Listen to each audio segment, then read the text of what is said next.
they needed our data. So they let us say whatever we wanted to say for a little bit. Now they're like, okay, we got what we needed. We got to shut this down and go back to the way things were, where if you said anything against the government, if you said anything against the president, you're considered a threat. And what are we going to do about that threat? You know, and there's so many small ways. Like, again, people who call me crazy sometimes for saying this.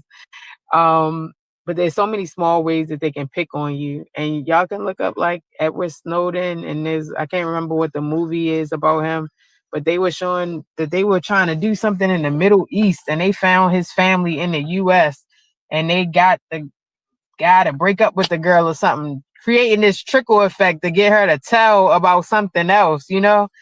There has been CIA literally sending people acting like they wanted to date them. You know, there's history of this stuff, and it becomes way easier. And I'm not trying to scare nobody. Come on, this is a conspiracy theory. But again, I think people should, like, if you're going to be utilizing this stuff, I think you should be mindful about how it can be used. And I teach and I work with young people, and I do a joke that I on stage where I'm just like, you know, I've seen kids on the phone trying to sell drugs, you know, like you're walking with a wiretap. You're walking with a literal wiretap, and you are talking about selling drugs. Like, that's crazy, you know? Um, and no, I'm not going to go into what my joke is, but y'all can find it on YouTube somewhere. But yeah, there's people walking around not realizing that. And to me, that's crazy. This is the wild wild west, man. They got this set up to where you think that you're running things and you ain't running nothing. You living in your own bubble. You create your own dynasty, your own kingdom. You think that you're really doing something. The whole time they're just pushing you into your own demise in many ways, bro. I just took the battery out of my landline. Why? Mm-hmm. Because I had a bill collector just called me, and I know that as soon as I pick up, I'm not going to get an answer. You pick up the Mm-hmm. phone, it's quiet for like like 2, 3, 4, 5 seconds. You say hello, then that beeps come on. As soon as it go beep, they're recording. I'm not nah. I'm not falling for that. I'm Mm-hmm. cool on that. They do it to your cell phone and everything. I'm good.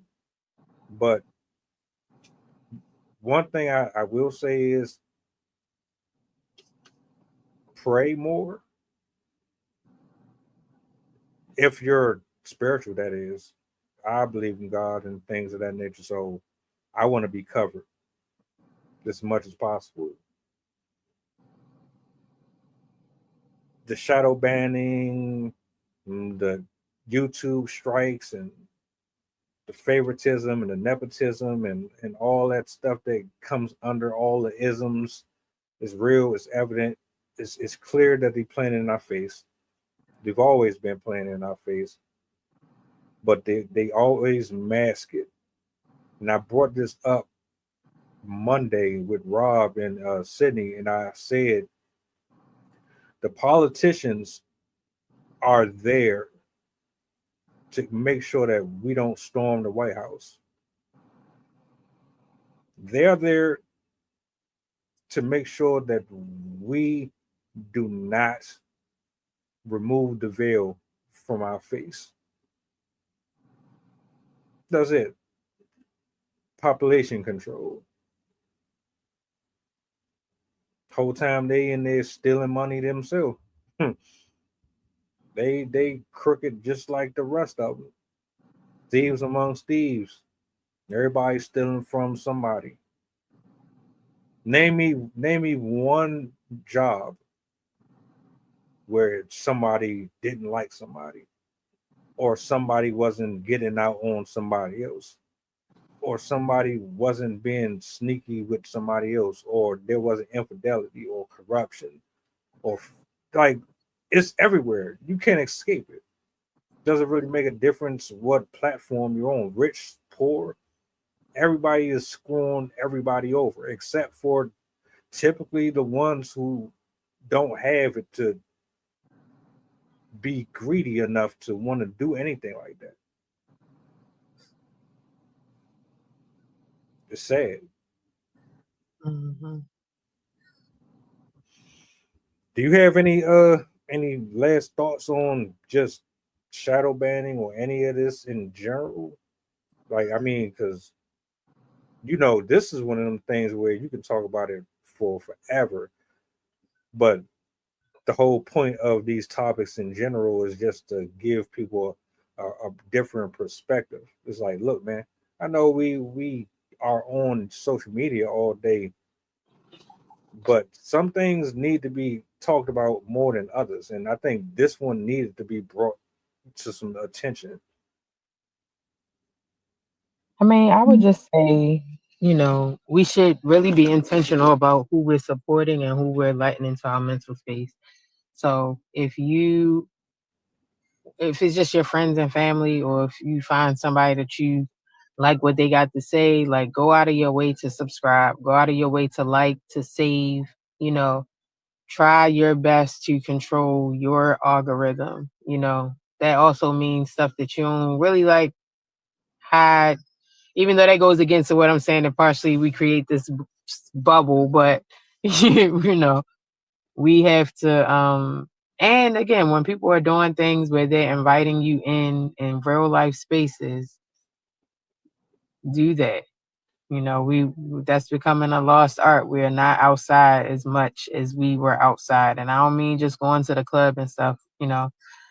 I grew up in a place where people were sitting on the steps all day in the summertime, and we don't see that anymore, or as much anymore. And we got to get back to that, to get back to ourselves and be able to know exactly, be able to better see and understand what's real and what's fake. Uh, yeah, that's my final thoughts. I miss sitting on the porch, sitting on them steps. Look, The street lights come on. You gotta be in the house. Some of your friends got to stay out longer than you, so you would get your butt whooped if you came in late, and they got to hang out a little longer. That's usually when the most fun starts to intensify, when it gets later, because when it gets dark time, everybody wanting to be mischievous.